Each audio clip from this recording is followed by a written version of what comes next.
সাকিবের কথা আসলে কি বলবো, আমি যখন 12 বছর আগে কাজ করেছিলাম তখনও আমি দেখেছি যে একটা মানুষ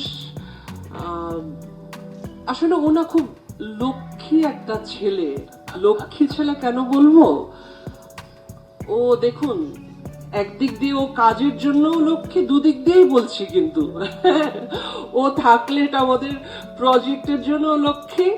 ও আসলে একটা লক্ষ্মী ছেলে। ও যখন কাজ করে, ও যে কত পরিশ্রমী, ও যে কেমন করে কাজ করে, এবং একটা আর্টিস্টের সঙ্গে যখন কাজ করার যে আনন্দ, একজন এরকম মানে তৈরি আর্টিস্ট যে কিনা আসলে এত ভালো বোঝে টেকনিক্যাল এবং অভিনয়ের জায়গাটা, আপনারা আবার নতুন করে নিশ্চয়ই ওকে ডিসকভার করবেন, আমার আর বলবার কিছু না। But it was very delight to share, মানে ওর সঙ্গে আমার screen share. Thank you Shakib, thank you so much.